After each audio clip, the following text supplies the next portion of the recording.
Selamat pagi semuanya. Assalamualaikum warahmatullahi wabarakatuh. Waalaikumsalam warahmatullahi wabarakatuh. Waalaikumsalam warahmatullahi wabarakatuh. Pagi Bu. Pagi Bu. Kita lanjut ya ke materi motor sih sebenarnya. Jadi untuk pneumatik dengan hidroliknya tidak akan dibahas lebih dalam, tapi kalau kalian perlu nanti boleh saya berikan beberapa link untuk bantuan.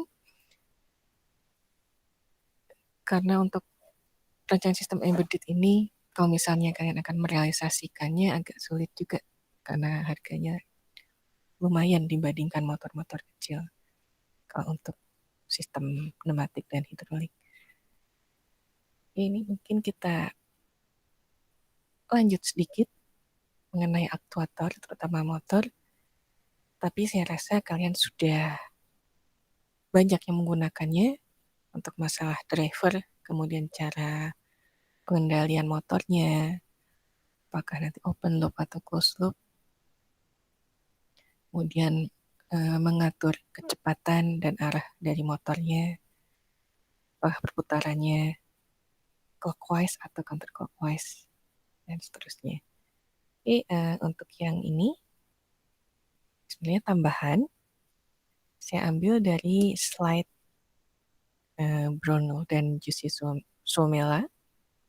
Saya lupa, kalau nggak salah ini dari Kroasia, materi kampus di sana. Oke, ini ada yang akan kita bahas beberapa. Mungkin nanti akan kita temukan istilah servo dengan motor servo.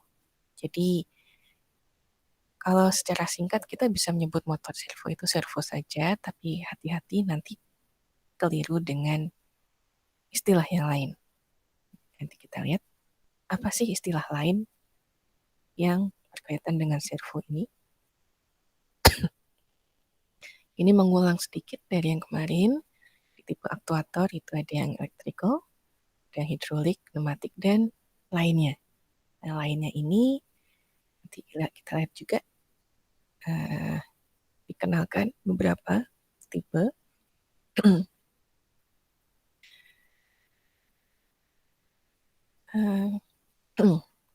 Nah, ini mungkin menjelaskan sedikit kenapa selain yang dibahas di sini lebih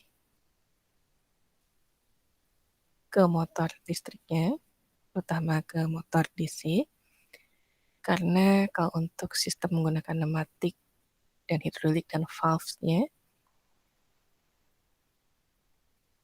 membutuhkan sistem lain yang lebih besar dan harganya juga lumayan. Jadi ini untuk pneumatik perlu kompresor udara. Dan untuk hidrolik perlu juga sistem untuk mengatur fluidanya. Jadi kalau ingin belajar lebih lanjut, kalau ada yang perlu, mungkin bisa tanya ke teman-teman di mesin, karena sekarang kan juga bisa pertukaran pelajar ya, antar prodi di ITENAS. Jadi bisa ada yang memerlukan, sementara mata kuliah di mesinnya tidak ditawarkan, mungkin kalian bisa mengusulkan nanti ke prodi, kami perlu ikut mata kuliah ini, misalnya untuk keperluan TA-nya nanti. Nah, untuk yang pneumatik, ini masalahnya dengan kompresor udara. Kalau yang hidrolik, ini masalahnya dengan fluida, minyaknya. Nah, terutama ini kalau ini di Warsawa, kebetulan ada kasus sempat minyak dari sistem hidroliknya kena ke mahasiswa, dan saat itu fluidanya juga panas, jadi lumayan mencelakakan kalau tidak hati-hati.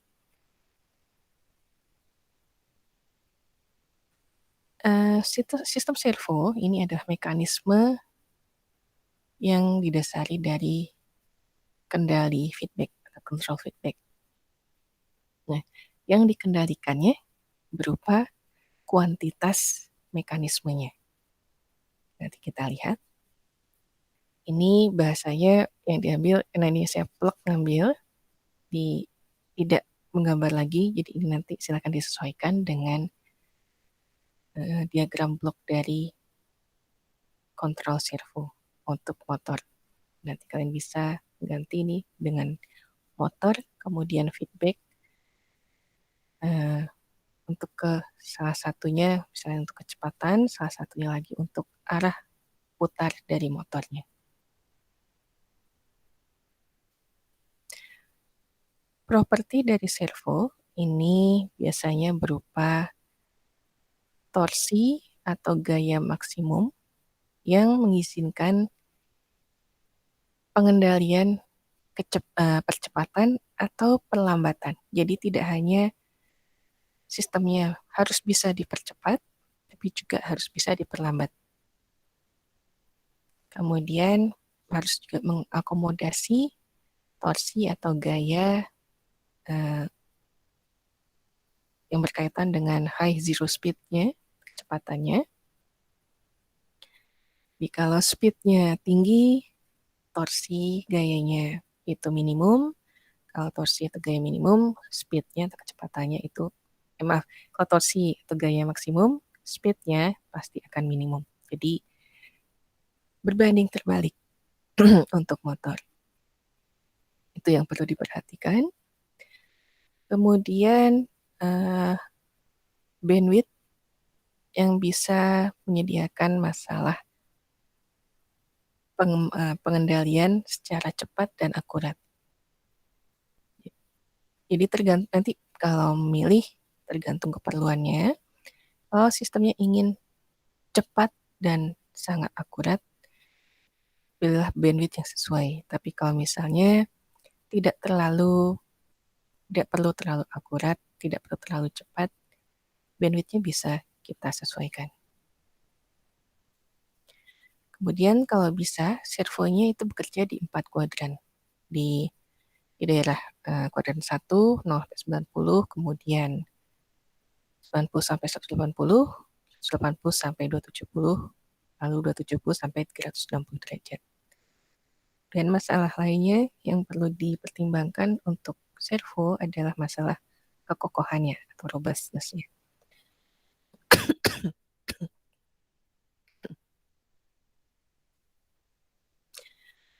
Nah, kenapa rata-rata kita memilih aktuator elektrik? Maaf ya.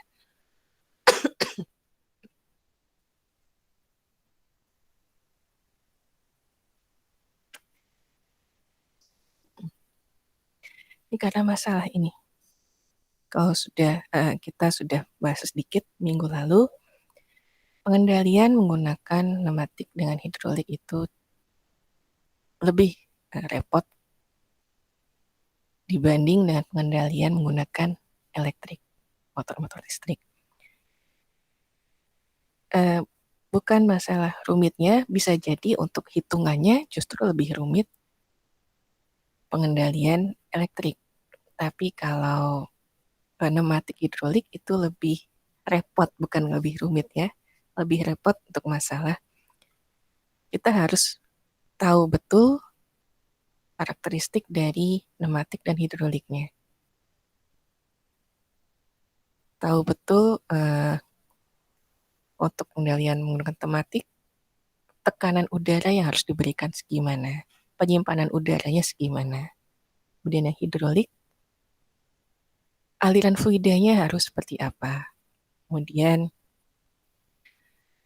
minyaknya kalau misalnya sudah terlalu kotor itu juga bisa membahayakan sistemnya.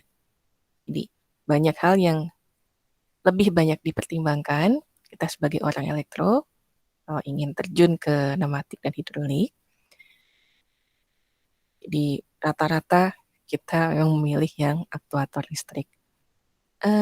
Saya nanya dulu, saya nggak ngecek mata kuliahnya, yang pneumatik hidrolik masih ada nggak ya? Semester lalu.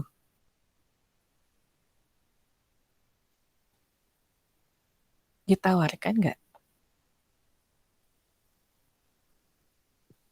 Sepertinya tidak ada, Bu ya.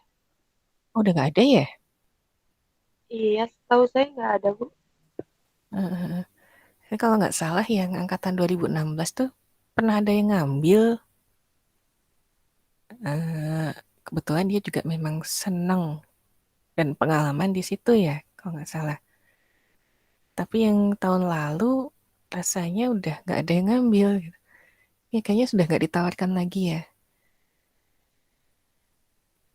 Ya kalau misalnya emang ada yang perlu, bisa mengajukan ke prodi. Jadi saya juga nggak tahu apakah nanti itu yang disediakan dari prodi atau ikut ke mesin. Karena yang dulu yang 2016 itu memang ada beberapa yang memang seneng ngulik, seneng main di motor dan mesin. Ada yang basicnya juga dari SMK mesin. Dan mereka perlu memperdalam itu. Jadi ya diadakan waktu itu. Oke, saya balik lagi ke sini. Untuk yang motor listrik, ini jangkauannya juga lebar nih. Dari jangkauan miliwatt sampai megawatt. Kemudian kecepatannya lumayan tinggi biasanya. Antara 1000 sampai 10.000 RPM. Di 1000 sampai 10.000 putaran per menit. Itu lumayan tinggi sekali. Tipenya juga macam-macam. Jadi kita bisa milih sesuai keperluan. Kemudian kalau kita mau mengimplementasikannya dengan pengendalian servo, itu cukup akurat. Untuk driving juga torsinya ideal, lalu efisiensinya juga bagus. Jadi kalau pneumatik itu efisiensinya sangat kurang dibanding listrik dan hidrolik. Nah, kemudian untuk masalah pengendalian dan harga itu listrik lebih unggul daripada hidrolik. Jadi kalau dibandingkan dengan masalah efisiensi, pengendalian dan harga, itu kenapa banyak yang memilih elektrik dibanding yang dua tadi. Kemudian cuma ada masalah juga di sini untuk masalah power system yang otonom itu cukup sulit kalau untuk aktuator elektrik. Jadi ini kelemahannya di sini. Ini beberapa contoh. Rata-rata kalau aktuator elektrik yang kita pakai, kita banyak temukan di sehari-hari itu yang rotasi, cara kerjanya. Tapi yang linear juga ada, kemudian tipe lain juga ada. Nggak akan saya bahas. Kalau kalian mau ini lebih lanjut, silakan.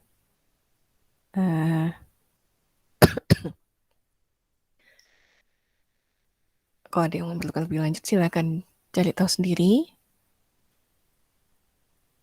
Kemudian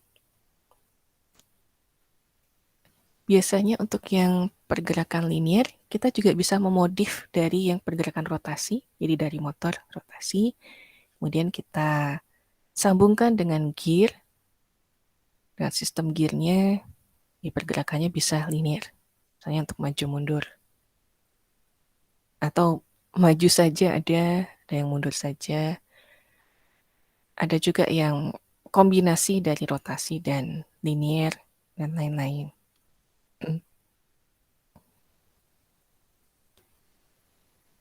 Nah, ini beberapa tipe aktuator elektrik. Ada motor DC, ada yang motor DC tapi brushless.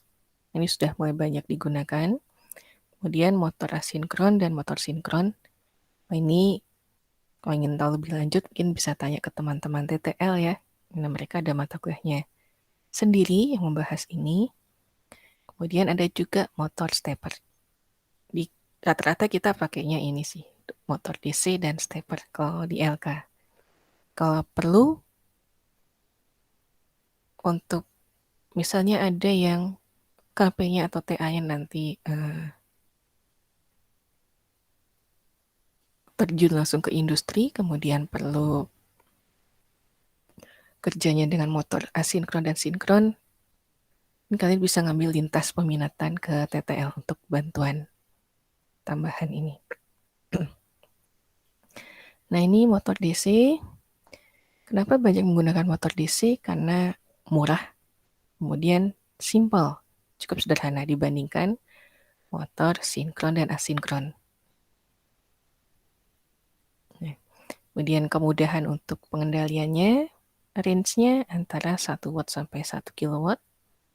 Kemudian nggak masalah overload kalau bebannya berlebih, tapi jangan berlebih-lebih banget. Kalau berlebih banget ya tentu merusak motor itu sendiri.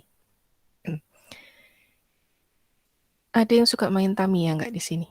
Dulu waktu kecil atau sampai sekarang juga ada.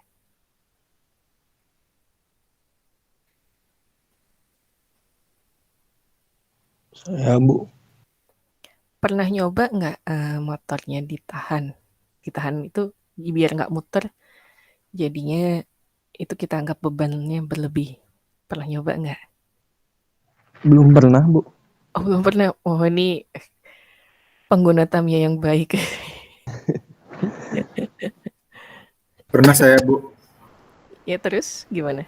Eh, tetap bunyi dia, Bu, tapi diam gitu. Diam. Setelah dilepas masih bisa muter nggak? Bisa jalan? Masih, Bu. Masih bagus. Nggak tahu sih bagus atau enggak, tapi masih jalan gitu, Bu. Masih jalan. Oke. Kalau tahun lalu, nah terima kasih ini pengalaman-pengalamannya ya. Tahun lalu ada yang memang suka Tamiya dan kayak kayak adik saya dulu. Adik saya dulu hobi Tamiya sebelum ya setelah dewasa akhirnya hobinya ke Gundam ya. Sama iseng seperti itu, motornya ditahan. Tapi nggak cuma sekali dua kali, berkali-kali. Lama-lama motornya jebol. Jadi kalau cuma sekali dua kali, jarang-jarang itu nggak masalah untuk motor DC. Masih bisa jalan, masih bisa berfungsi. Mungkin cuma sedikit aja pengurangannya dan kita juga nggak terlalu merasakannya. Tapi kalau sering-sering seperti adik saya atau seperti yang tahun lalu ada, karena apa ya, kalau bahasa Jawa itu ngelidis ya. Nah, iseng, pengen tahu sih kayak apa jadinya, lama-lama rusak motor DC-nya. Jadi selama batas-batas tertentu masih nggak masalah untuk motor DC. Overload-nya. Tapi kalau sudah terlalu sering dan berlebih, tentu bisa merusak. Kemudian motor DC rata-rata menggunakan sikat atau brush. Nih, ada juga yang brushless, yang tidak menggunakan. Nah, ini tadi kaitannya dengan yang overload tadi, beban yang berlebih. Kalau bebannya sudah agak maksimum, bukan maksimum banget ya, dia sudah agak-agak mau maksimum, itu bisa berpengaruh ke kecepatan. Jadi semakin ringan bebannya, motor akan semakin cepat berputarnya. Meskipun kita ngasih dengan tegangan yang sama sumbernya, tapi kalau misalnya dengan tegangan yang sama, kita kasih bebannya makin berat, itu motornya akan semakin lambat perputarannya. Nah, ini kaitannya dengan yang tadi, yang masalah, saya balik ke sini. Nah, ini. Hubungan antara kecepatan dengan torsi dan gayanya. Kemudian untuk pengendalian motor DC, ini biasanya kita menggunakan, kalau bikin sendiri, biasanya kita menggunakan 2 buah, jadi ada controllernya untuk ngatur kecepatan, lalu ada hub bridge. Hub bridge seperti ini untuk mengatur arah putaran motornya. Nah, yang umum digunakan untuk controllernya kecepatan itu menggunakan PWM, Pulse Width Modulation, yang diatur tegangan dan aliran arusnya semakin besar, tegangan yang diberikan ke motor tentu semakin cepat. Kalau kita ingin dilambatkan, kita kasih tegangannya diperkecil lewat sini, power sini. Nah, ini hub bridge ini bisa menggunakan dioda, bisa juga menggunakan transistor. Kemudian ada juga menggunakan PID control. Jadi kalau ingin lebih ke masalah kestabilan, sebentar ya.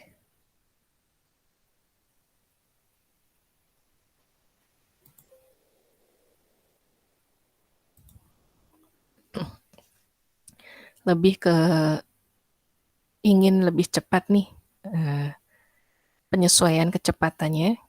Jadi misalnya kecepatannya berubah-ubah karena bebannya begini, misalnya beban yang kita berikan ke motor itu berubah-ubah.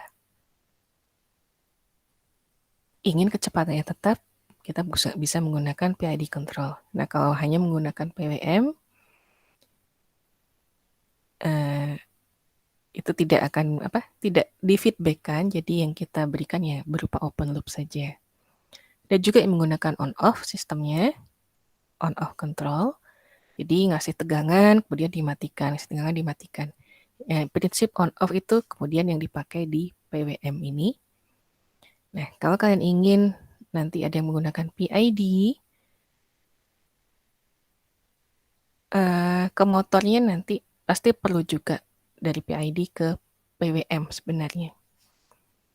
Jadi kita nggak bisa langsung ngasih tegangan dari controller, jadi dari microcontroller langsung ke motor karena kurang kuat. Mau nggak mau harus dikuatkan dulu lewat ini, lewat controller PWM. Nah, ini bridge, ini memungkinkan motor untuk kita putar arahnya clockwise atau counterclockwise. Dan misalnya kalau ingin, misalnya yang clockwise yang motornya arahnya maju, nanti kita bisa nutup ini saklar 1 dengan saklar 2. Jadi nanti arah arusnya dari kutub positif kemudian ke B sini, ke A, lalu ke saklar 4, lalu kutub negatif. Kalau misalnya ingin kita putar balik, kita tutup 3 dengan 4, berarti nanti arahnya dari kutub positif ke A, ke B, lalu ke saklar 2, lalu kutub negatif. Jadi arahnya, kalau tadi yang awalnya putarannya dari B ke A, sekarang kebalik dari A ke B. Nah, ini misalnya kalau digambar lebih lanjutnya, yang maju saya seperti ini, dan ini yang mundur, yang counterclockwise-nya. Nah, ini implementasi H-bridge-nya. Bentar ya.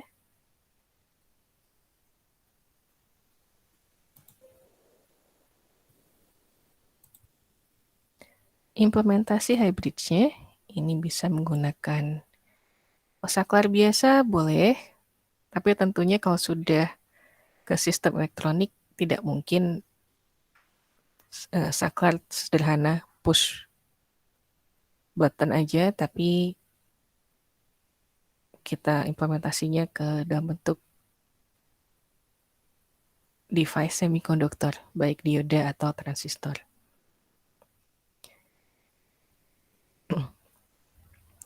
Nah, untuk H-bridge, ini kita ada 2 alternatif nih, bisa menggunakan pin output digital dari microcontroller, kemudian masuk ke power amplifier, atau bisa juga hanya menggunakan 1 pin output digital plus 1 inverter, kemudian kita berikan ke power amplifier. Jadi tergantung nanti inginnya seperti apa. Lihat lagi, mungkin kalau mahasiswa nanti dihitung-hitung biayanya yang lebih ringan yang mana dari 2 alternatif ini. Bisa juga kita menggunakan IC yang sudah jadi. Misalnya ini yang banyak digunakan nih L293D. Tapi ini harus hati-hati karena masalah arus. Jadi ini arus outputnya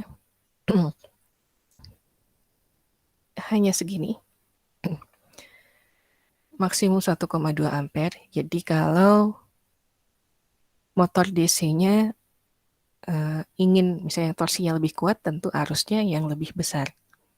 Misalnya waktu itu ada kasus ya yang mahasiswa TA saya dulu, Ihsan,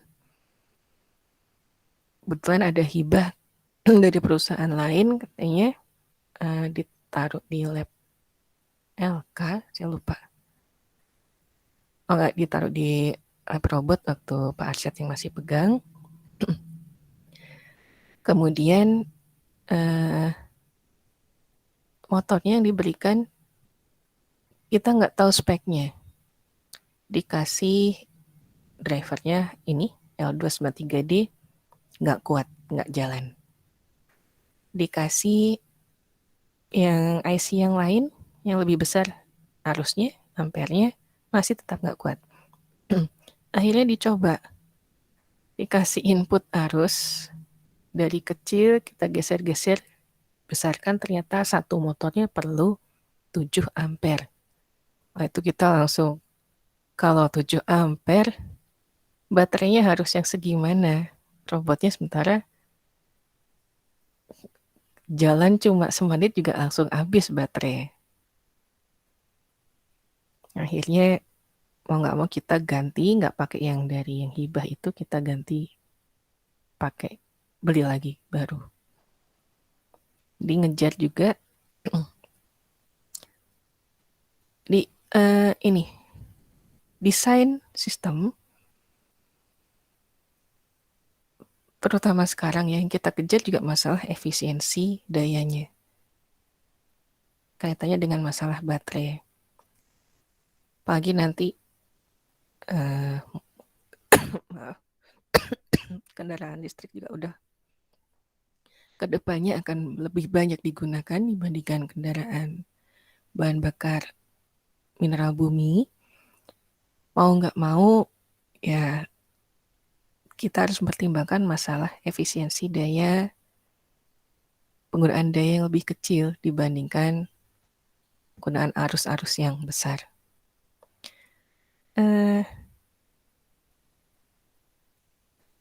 Di sini di Indonesia saya lebih merasa sebenarnya untuk penggunaan listrik itu lebih hemat ya dibandingkan di Eropa.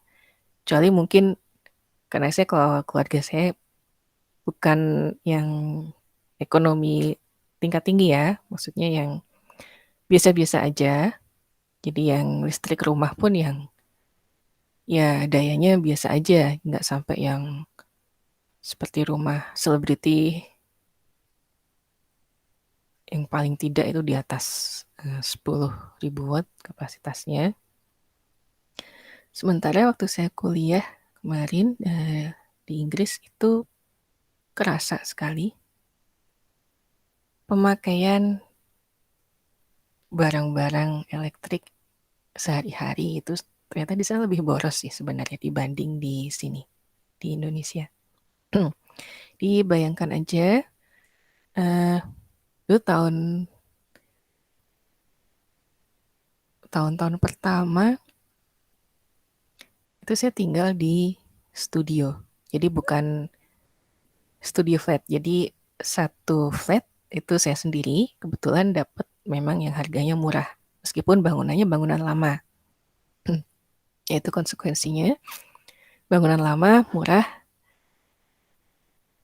Cuma ya agak-agak ada kekhawatiran juga masalah keamanannya mungkin ya.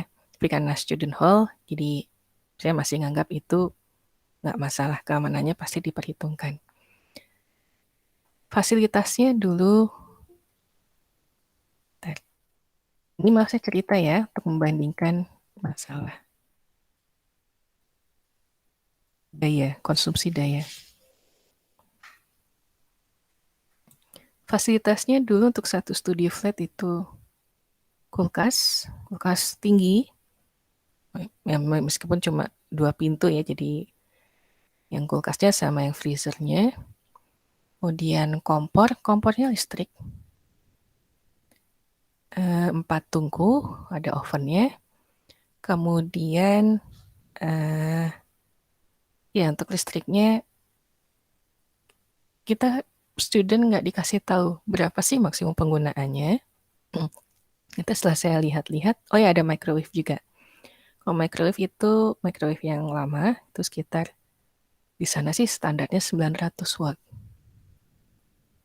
Kulkas saya nggak tahu karena berat, jadi nggak bisa lihat speknya, nggak bisa lihat baliknya, stikernya. Nah untuk kompor saya bisa melihat, kebetulan stikernya ada di bagian luar, nah itu kapasitasnya 6.600 watt kompor. Lalu waktu itu saya nggak bawa hair dryer dari sini, jadi beli di sana. Dan memang kerasa enak, cepat kering hair dryernya dibanding yang saya punya di sini. Kalau di rumah sih cuma 400 watt ya hair dryer. Kalau di sana saya dapat 1.200 watt hair dryernya. 2 menit rambut saya pas lagi panjang, itu 2 menit kering. Meskipun konsekuensinya rambut saya jadinya agak merah karena kebakar. Nah itu yang satu studio flat. Nah kalau yang studio bersama, kalau yang di bangunan lama, itu kompor ada satu, sama seperti di studio flat. Kemudian ada microwave, kulkasnya 2. Jadi satu kulkas, satu lagi freezer. Saya nggak lihat kapasitasnya berapa juga, dayanya berapa. Nah itu untuk yang bangunan lama. Bangunan baru, jadi pas summer saya dipindah karena bangunan yang itu direnovasi. Jadi selalu sudah bermasalah memang sudah karena bangunan lama ada masalah kebocoran, di bagian atap juga masalah gas juga kadang kita harus hati-hati. Jadi gas itu dipakai untuk manasin kalau musim dingin, manasin ruangan untuk radiator ruangan. Selebihnya nggak dipakai. Kemudian kalau yang agak baru bangunannya, itu studionya lebih kecil, jadi harganya kita masih bayarnya sama karena kita dipindah ya, kita kan bukan kesalahan kita, bukan kita yang minta, tapi mereka. Nah itu bangunan baru, kulkasnya lebih kecil, lebih hemat tentu saja. Kompornya hanya 2 tungku, kompor baru, lalu microwave-nya sekaligus oven. Jadi kompornya cuma kompor aja, listrik.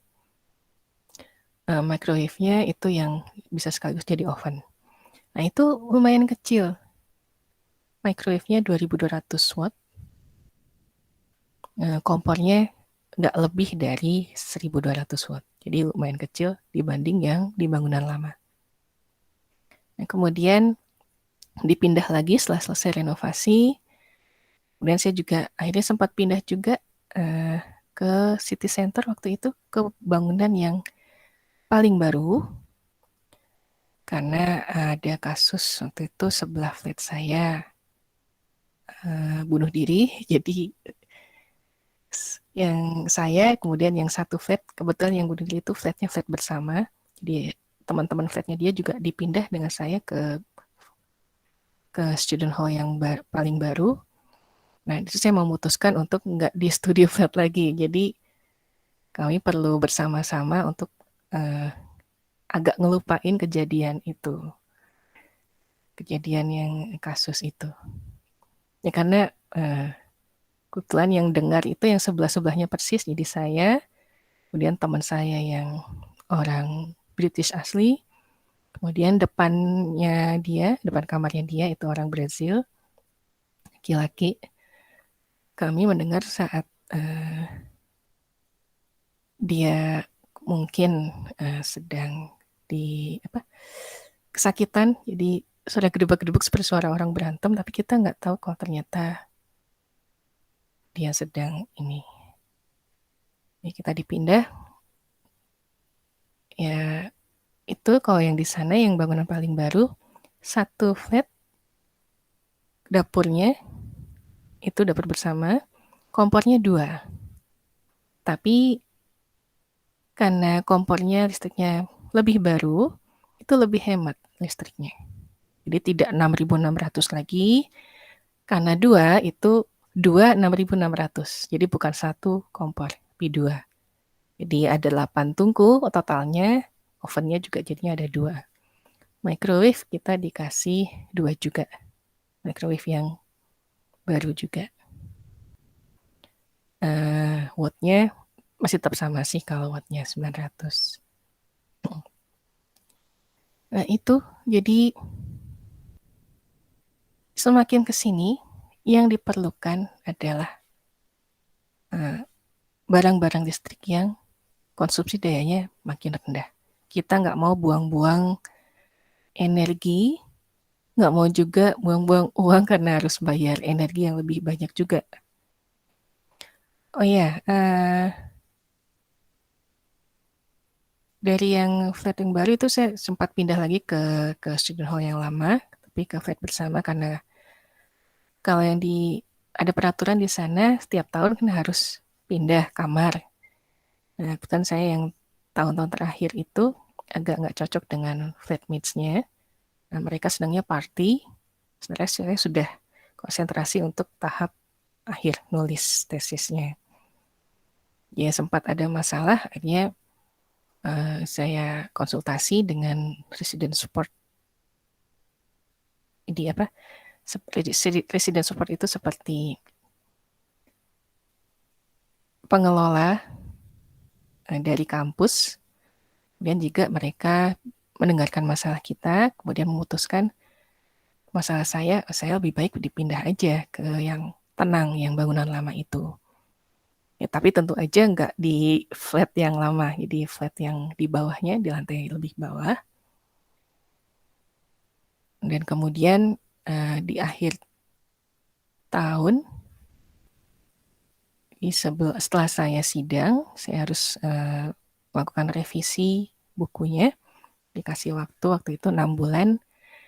Saya memutuskan untuk tidak tinggal lagi di student hall, jadi pindah ke rumah biasa bersama dengan 2 keluarga Indonesia. Di satu rumah dulu bisa ditempati beberapa keluarga. Jadi yang dihitung adalah berapa orang, berapa kamar. Nah, rumah itu tantangannya ada lagi. Karena rumahnya lama, nggak diperbarui juga ya kerasa sekali. Kalau dulu di student hall, kita bayar itu udah mencakup listrik, air, dan lain-lain, dan gas, dan lain-lain. Udah nggak mikir bills-nya, tagihan ini itu. Pindah ke rumah biasa, ya mikir-mikir juga gimana cara ngakalinya supaya penggunaan gasnya jangan banyak-banyak pas winter atau pas nyuci, ngeringin baju itu pakai gas. Terus listrik ya biasanya untuk menghemat kerja di kampus. Jadi nulis nggak di rumah, jadi kadang saya ke kampus untuk penghematan air.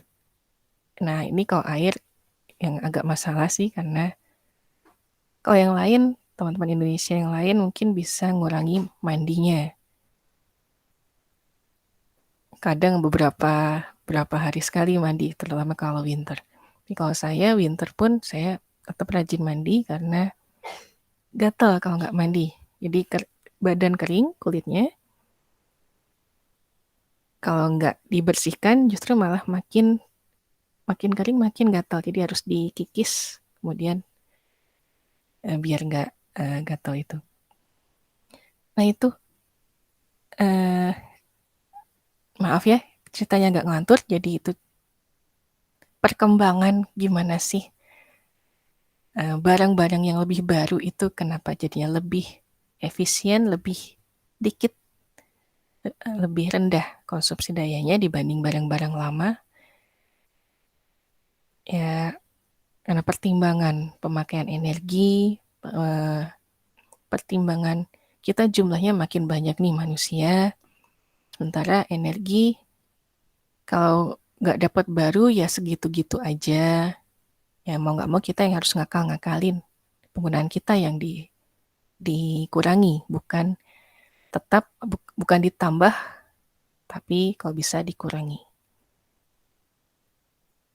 Nah ini juga yang jadi pertimbangan tadi, yang tadi motor yang 7 ampere itu akhirnya nggak dipakai. Yang kita nggak mau kalau pas robotnya ditaruh di area bencana, baru 1 menit jalan udah habis baterainya. Ya lebih baik kita cari motor yang lebih baru, yang konsumsi dayanya jauh lebih rendah dibanding yang 7 ampere tadi. Nah, ini kira-kira dalamannya L293D, jadi bisa mengakomodasi 2 buah motor DC untuk L293D ini. Jadi dengan ini untuk motor 1, ini untuk motor 2. Yang enable-nya, ini maksudnya untuk menenablekan apakah kedua motornya jalan atau salah satu aja. Karena ini tersambung, kemudian isinya terdiri dari rangkaian dioda dan amplifier op-amp. Kalau mau buat sendiri, kalau misalnya motornya arusnya besar, mau nggak mau kita buat sendiri. Kita bisa meniru ini, satu dengan penyesuaian spek dioda dan op-amp-nya. Tapi kalau motornya kecil, arusnya kita bisa pakai ini. Nggak perlu buat sendiri karena ini jauh lebih murah, L293D ini, dibanding bikin sendiri. Tapi kalau memang keperluannya motornya harus besar, mau nggak mau kita buat sendiri. Atau cari driver, IC driver yang bisa mengakomodasi arus besar. Kemudian kita beralih ke brushless motor DC. Ini dalamnya tentu nggak ada sikatnya, nggak ada brushnya. Nah, karena nggak ada sikat, jadi gesekannya bisa dikurangi. Karena gesekannya berkurang, otomatis kecepatannya lebih tinggi dibandingkan motor DC yang pakai sikat. Nah, kemudian ada ini, ada coil di penutupnya, jadi untuk pendinginan itu lebih baik. Lalu rasio daya dan beratnya itu lebih bagus dibanding yang brush. Simple juga, sama-sama simple. Nah, cuma di sini kita perlu menambahkan feedback kecepatan dan sudut. Di kelemahannya ya ini, kontrolernya lebih rumit dibanding motor DC yang brush. Kemudian penggunaannya biasanya untuk daya kecil sampai medium, jadi antara 10 sampai 50 kW. Lalu kalau di industri sama untuk kendaraan, itu biasanya kita sudah bukan motor DC lagi, kecuali kalau untuk motor-motor metik ya. Beberapa motor metik dulu, kemudian untuk kendaraan umumnya kita menggunakan motor asinkron. Kenapa? Karena dayanya lebih besar, antara setengah sampai 500 kW. Simple dibandingkan yang sinkron, kemudian populer juga digunakan di industri. Nah, cuma masalahnya pengendaliannya lebih sulit karena melibatkan frekuensi. Jadi pengendaliannya dari tegangan ke frekuensi atau kebalikannya, F to V atau V to F. Meskipun sekarang sudah cukup dipermudah untuk drivernya, untuk controllernya, ya cukup mudah seperti motor DC. Kemudian ini kira-kira dalamannya untuk motor asinkron. Ukurannya tentu tidak bisa semini sekecil motor DC. Ukurannya jauh lebih besar dibanding motor DC yang bisa kita pakai untuk hobi. Kemudian untuk yang kalau keperluannya untuk daya-daya yang besar, kita bisa menggunakan motor sinkron. Ini biasanya antara 100 kilo sampai ordernya puluhan megawatt. Atau bisa juga untuk yang lebih lagi, jadi ordernya dalam megawatt. Kemudian sama seperti asinkron, pengontrolannya melibatkan frekuensi. Aplikasinya biasanya untuk kapal, industri, dan kendaraan.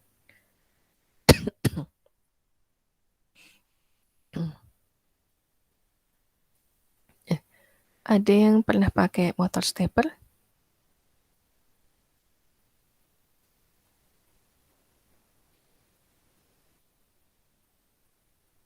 Belum pernah, Bu.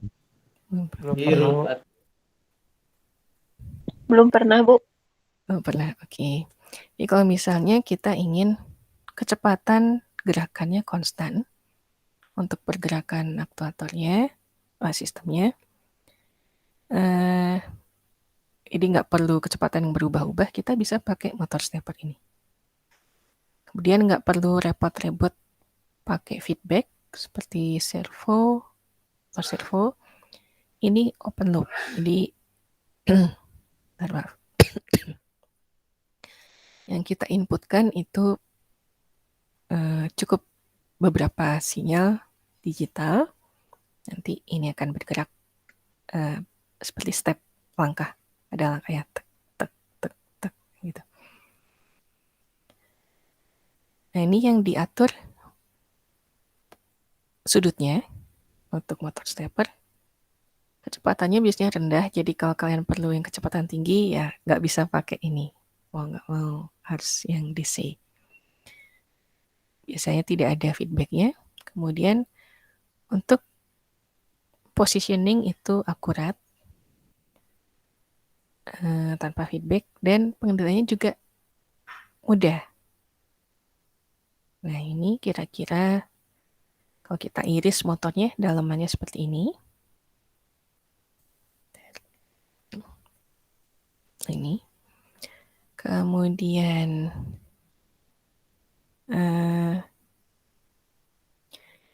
langkahnya, perputarannya sama, bisa maju, bisa mundur, forward atau backward. Kemudian ada, kalau di stepper, kita mengenal istilah ini. Jumlah step per revolusi. Jadi, berapa sih jumlah langkahnya dalam satu putaran penuh? Misal, satu putaran penuh perlu 200 langkah. Berarti satu langkahnya itu 1,8 derajat. Kalau misalnya hanya 100 step, 100 langkah per putaran, berarti satu langkahnya itu 3,6 derajat. Di semakin kecil stepnya, derajat pergerakannya semakin besar. Tapi tentu semakin kalau kita perlunya stepnya lebih seakurat, sepresisi mungkin, ya kita perlu yang jumlah stepnya besar, tidak yang kecil-kecil. Nah, ini untuk menggerakkan motor stepper, biasanya untuk yang full step mode, itu menggunakan sequence 4 step switching. Kalau yang mode half step atau yang resolusinya lebih tinggi, itu biasanya menggunakan sequence switching 8 langkah. Nah, ini contoh untuk sequence-nya. Jadi kalau misalnya kita ingin menggerakkan motornya clockwise, caranya kita bisa menggunakan langkah ini. Kita kasih sinyalnya sesuai dengan ini. Kalau langkah ke-1, Berarti A-nya on. Ini biasanya diinversikan jadi A, kemudian ada A aksen, inversinya. Kemudian ada B aksen. B aksen ini bisa inversinya. Jadi ngasih inputnya sebenarnya kita bisa cuma 2, kemudian kita bagi, yang satu diinversikan. Kalau yang A-nya off, A aksennya on. Kebalikannya kalau A-nya on, A aksennya off. B juga sama. Nah, ini kombinasi-kombinasi untuk menggerakkan stepper motor. Kalau langkahnya mau maju, langkahnya seperti 1, 2, 3, 4, 1, 2, 3, 4. Seterusnya. Kalau ingin kita mundurkan, berarti tinggal kita, misalnya di langkah keempat, mundurkan. 4, 3, 2, 1. Maju lagi, 2, 3, 4. Jadi tinggal main-mainin ini. Tentu saja ini harus sequence berurutan. Nggak bisa kita loncat dari 1 ke 3. Hati-hati nanti ininya loncat, kemudian bisa agak merusak kepresisiannya. Nah, ini tadi penjelasan tambahan. Jadi untuk A aksen dengan B aksen biasanya dipasang gate inverter. Nah, ini keuntungannya kita nggak perlu feedback. Kerugiannya karena nggak ada feedback, jadi kadang-kadang feedback pun diperlukan. Jadi karena nggak ada feedback, motor stepper kalau kita agak salah nih ngasih sinyalnya, ini bisa hilang. Maksudnya bisa tadi masalah loncat. Dari 1 ke 4. Nah, berarti ada yang loncat. Itu yang perlu hati-hati. Karena agak bisa merusak juga nantinya. Kemudian nggak enaknya lagi, kalau tadi motor DC kan perlu cuma 1 driver aja. Kalau misalnya driver L293D-nya bisa dipotong, ya perlunya cuma setengahnya aja. Di 1 driver bisa mengendalikan 2 buah motor. Nah, kalau motor stepper, kebalikannya. 1 motor perlu 2 H-bridge. Plus amplifiernya, plus penguatnya. Untuk softwarenya ini sebenarnya simple aja, kita tinggal ngasih ya ini aja, sinyal on off-nya aja. Kemudian ini ada juga IC driver yang udah langsung bisa mengendalikan 1 buah motor stepper. Jadi kita nggak perlu beli 2 L293D, cukup beli 1 IC aja ini. Kemudian ada juga istilah encoder kalau kaitannya dengan motor DC. Nah, bentuknya kita bisa bikin sendiri. Ini dulu waktu zaman CTA ada yang bikin sendiri seperti ini. Dibikin dari plastik mika, kemudian diwarnai hitam, selebihnya transparan. Seperti ini. Semakin resolusinya semakin banyak, tentu pembacaan putarannya semakin baik. Tapi ya cukup ribet juga. Bikin gini, kemudian bikin ke softwarenya. Ada juga yang sudah jadi, bentuknya sudah kecil, main kecil, dia tinggal dipasang di motor DC-nya, di shaft-nya. Sekecil seujung jari, bulat, silinder. Ini nanti dipasang di sini, itu sudah bisa mengukur juga, resolusinya juga tinggi, sudah. Ini pas saya zaman TA dulu itu bikin sendiri, pas saya bimbing siapa? Pak Vicky ya, 2004. Nah, itu sudah ada yang pakai pas dia, tapi Vicky dengan waktu itu Robby nggak pakai. Ada yang dapat resolusi encodernya sekitar 2000. 2000-an, saya lupa pastinya. 2000 ini resolusinya. Jadi lebih presisi lagi untuk pembacaan putarannya. Nah, ini tambahan aja. Contoh kaitannya antara motor dengan encoder. Dia ada hal-hal yang perlu diperhatikan. Masalah tegangannya, lalu efisiensinya, kita bisa membandingkan mana yang lebih baik. Tapi tentu nanti kaitannya dengan kecepatannya, torsinya, kecepatan konstannya, kemudian masalah induktansinya, dan lain-lain. Kemudian ini untuk gearnya. Nah, ini biasanya kalau tanpa motor beratnya segini, kemudian panjangnya kalau sudah dihubungkan dengan motor tipe tertentu, ini tentu panjangnya akan bertambah.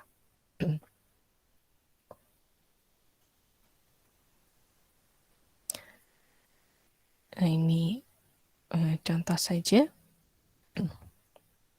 Nah, jadi yang bisa disimpulkan tadi untuk motor, kalau motor DC, jadi kecepatan motor itu tergantung dari tegangan yang kita berikan ke motornya. Jadi kenapa nggak langsung dari microcontroller ke motor, meskipun ada PWM-nya. Nah, karena kita tahu sendiri output microcontroller berapa volt, sementara motor DC yang cukup kuat itu juga berapa volt. Ini biasanya 5 dengan 12 volt. Tentu kita harus pakai driver, pakai penguatan sendiri. Kemudian untuk arah, ini ditentukan oleh polaritas tegangan yang diberikan. Nah, kalau misalnya tidak cukup kuat ini tadi, ya tentu kita bisa pakai amplifier eksternal. Sebentar ya. Ini kok Pak Nana telepon sebentar ya.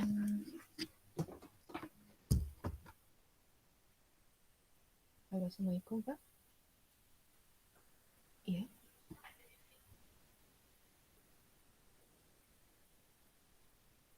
Iya. Oh.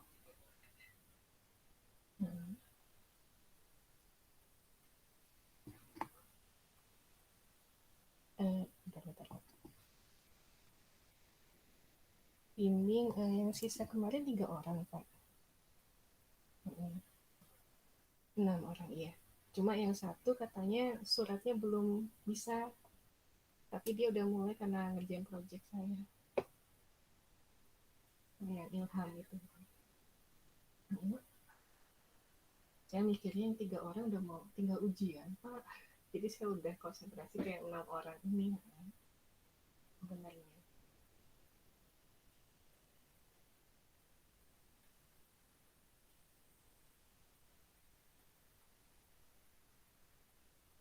Iya. Iya. Ya saya batasi Pak sampai 6 orang ini aja Pak. Kalau yang itu yang 3 orang itu yang sisa kemarin itu udah beres semua.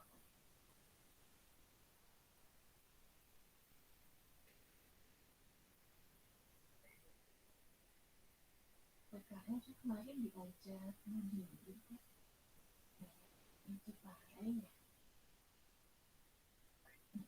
Saya nggak tahu kan. Nggak tahu nih, saya belum tahu kepastiannya gimana. Masih belum kabar itu.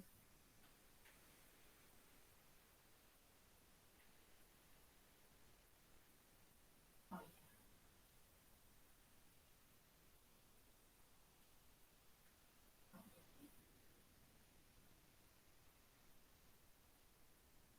Terima kasih Pak.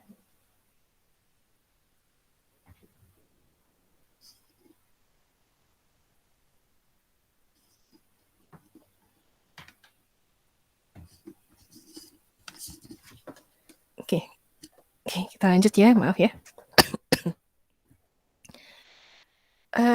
Mungkin yang kafe dengan saya, kalau ada yang mau ini lagi, saya stop ya. Udah maksimum, udah lebih 6 orang sebenarnya yang semester ini. Di yang kemarin udah ke saya, nggak masalah. Boleh kok. Oke, kita lanjut lagi ke sini. Nah, tadi encoder itu bisa ada 2 jenis. Kita bisa bikin sendiri, biasanya berupa optik. Nah, kalau yang resolusinya tinggi, seperti yang tadi yang zamannya Vicky Robi, bimbingan saya waktu itu, yang 2000 lebih resolusinya itu biasanya pakai magnetik. Jadi bukan optical lagi. Nah, kalau magnetik ya mau nggak mau kita memang beli, nggak bisa bikin sendiri karena kalau yang magnetik itu sudah ada perhitungannya juga, magnetnya yang tidak merusak motornya. Ini kadang motor kan bisa medan magnet apa? Kalau yang encoder magnetik kalau tidak diperhitungkan medan magnetnya bisa merusak motornya. Nah, itu yang mesti hati-hati. Jadi lebih baik kalau ingin bikin sendiri, kepresisiannya tidak tinggi-tinggi amat, ya kita pakai yang optik. Sederhana, seperti dari plastik mika, kemudian kita gambarkan atau kita print sendiri.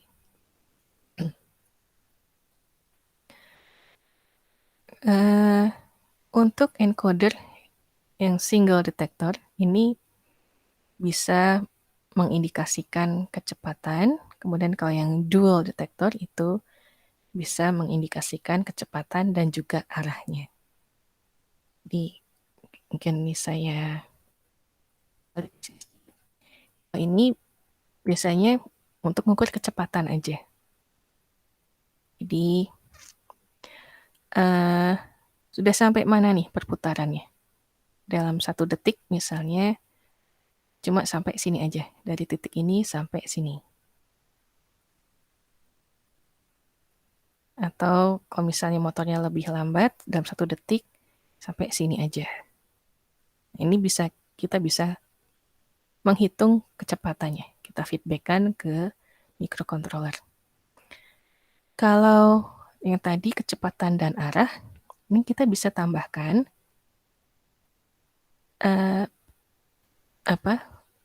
selang-seling. Jadi di sini kita potong bagian putih ini, setengahnya ini hitam, yang bagian hitam ini setengah ke bawahnya putih.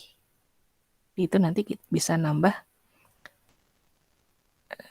pembacaan untuk arah. Cuma ya memang lebih rumit lagi dan rangkaiannya juga perlu ditambah infrarednya untuk pembacaan putarannya.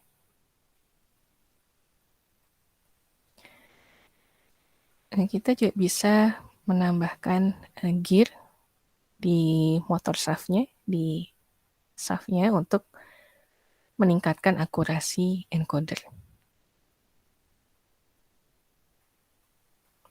Nah, kemudian PWM.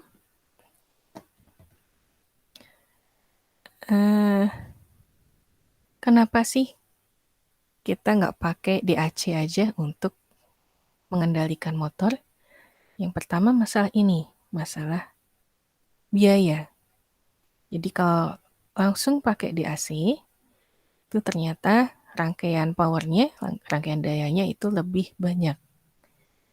Jadi lebih baik, lebih murah menggunakan software. Lalu menggunakan aplikasi on-off, pakai interval, jadi pakai pulse width modulation. Nah ini jadi kita tinggal ngatur-ngatur interval ini. Interval on-nya dan interval off-nya. Semakin kecil on-nya dibandingkan off-nya, kecepatan motornya lambat. Semakin lebar on-nya, maka kecepatan motornya semakin cepat. Kalau kira-kira dikonversikan dalam tanda kutip, pulse width modulation yang ini, yang sempit, ini kira-kira kalau kita bandingkan ke kurva, ke grafik tegangan terhadap waktu, kira-kira mungkin tegangan maksimumnya di sini. Kalau kita perlebar, ini tegangannya akan meningkat, tegangan DC-nya. Nah, ini catatan untuk PWM, kita nggak ngutak-ngatik tegangan sumbernya. Yang diutak-atik cukup ini aja. Cukup di main on-off aja. Kemudian biasanya sinyalnya dalam frekuensi yang tinggi, misal 20 kHz. Cuma ini yang agak nggak enaknya, motor itu responnya cukup lambat. Jadi kenapa ada PID? Ya ini. Dari masalah cukup lambat, kemudian ada masalah penjumlahan di daya yang diberikan berupa penjumlahan.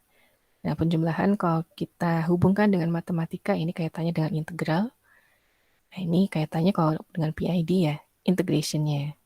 Nah, cuma nanti ujung-ujungnya kalau kalian sudah belajar PID, kalau integral aja kan itu pengaruh yang lainnya tidak terselesaikan. Jadi perlu dipasangkan dengan proporsionalnya atau dipasangkan tiga-tiganya. Proporsionalnya, integratifnya, dan derivatifnya. Nah, ini kalau PWM ada istilah T-on dan T-period. Maaf. Jadi kalau on yang ini, kalau period ya satu periode ini. Satu periode ini. Ini on-nya. Lalu servo. Nah, servo ini istilahnya bisa dua. Jadi bisa berupa motor servo utuh, bisa juga driver servonya aja. Jadi nanti kalian harus hati-hati. Lebih baik sebutkan saja secara utuh motor servo. Jadi sudah mencakup motornya, sudah mencakup drivernya juga. Mencakup sistem feedbacknya juga. Nah, biasanya motor servo ini agak mirip-mirip dengan yang stepper tadi, yang diutamakan adalah sudutnya, angle-nya. Jika pergerakan tertentu, yang diberikan ke motornya itu sinyal PWM, meskipun sebenarnya bukan PWM ya, tapi PWM dikonversikan ke PPM. Jadi untuk menentukan posisi motornya, perputaran motornya. Nah, ini kalau untuk yang saya ingin posisinya sebelah kiri, itu biasanya kita ngasih lebarnya 0,5 milisecond. Kalau full di sebelah kanan, biasanya kita ngasih 2 milisecond. Jadi atur lebar ininya. Kecepatannya untuk servo tidak seperti motor DC, jadi sudah tertentu yang kita atur di sini posisinya. Mau sebelah kiri, atau sebelah kanan, atau di tengah-tengahnya, atau sepertiganya, atau seperempatnya. Ini kira-kira gambarannya.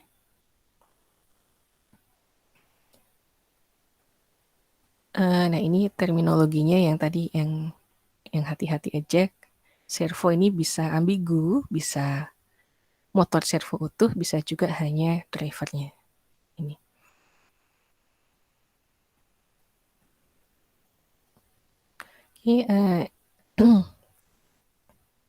Oke, saya skip. Nah, ini sedikit membahas masalah aktuator hidrolik. Hidrolik ini pergerakannya linear. Jadi kalau motor tadi rotasi, meskipun kita maaf, kita bisa memodifikasi gearnya jadi pergerakannya linear. Nah, kalau hidrolik ini linear murni. Kemudian tanpa gear pun gaya yang dikeluarkannya juga sudah besar. Jadi kalau motor masih perlu pakai bantuan gear supaya bisa ngangkat beban yang berat. Kalau hidrolik Tanpa gear pun sudah bisa ngangkat beban yang berat. Aktuatornya sebenarnya simple, tapi ngaturnya dan masalah minyaknya tadi yang bikin nggak simpelnya. Nah, ini biasanya dipakai untuk mesin-mesin ke kendaraan. Efisiensinya lebih buruk dibandingkan motor elektrik. Kemudian ini kira-kira contoh penggunaannya. Lalu ini dalemannya berupa silinder, kemudian nanti yang yang dikendalikan di sini arahnya kemana, sudutnya segimana lebar. Nah ini. Kemudian valve-nya. Nah di sini ada istilah servo juga. Di sini yang dimaksud servo yang di sini adalah driver untuk valve-nya. Untuk valve hidrolik kita bisa menggunakan 3 tipe pengendalian, bisa menggunakan servo. Tapi kalau servo ini nggak enaknya strukturnya kompleks lalu mahal meskipun pengendaliannya bagus. Kalau menggunakan yang proporsional, murah, simple, kokoh, tapi sulit untuk dikendalikan. Nah, sekarang sudah ada yang digital, jadi mirip-mirip dengan ke motor dipakai sistem on-off. Kemudian yang dikendalikan nanti aliran fluidanya dari on-off ini. Meskipun kalau di motor karena listrik itu lumayan cepat ya pengendaliannya, kalau di hidrolik kita harus mempertimbangkan aliran fluidanya secepat apa sih. Jadi nggak bisa secepat motor juga. Nah ini gambaran untuk yang menggunakan servo. Lalu yang menggunakan proporsional. Kemudian pneumatik, ini mirip dengan hidrolik tapi menggunakan udara, bukan fluida. Pengendaliannya menggunakan on-off.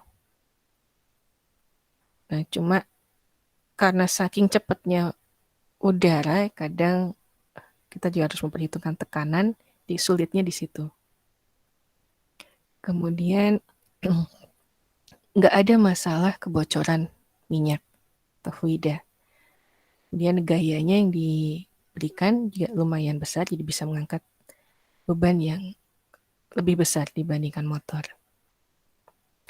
Dan ini ada tipe aktuator yang lain, bisa berupa piezoelektrik, bisa berupa aktuator magnetik, bisa ultrasound, bisa alloy, kemudian bisa juga yang inersial. Ini contohnya beberapa dari tipe-tipe yang lain. Ini kalau ini saya skip aja. Nah ini untuk yang menggunakan alloy, ini jadi campuran metal itu bisa jadi aktuator sendiri tanpa perlu menggunakan yang lain seperti motor, hidrolik atau pneumatik. Cuma kita harus memahami sifat dari alloy-nya itu juga. Gimana sih cara mengendalikannya? Oke, mungkin itu saja dari saya. Ada yang ingin didiskusikan dulu atau tidak?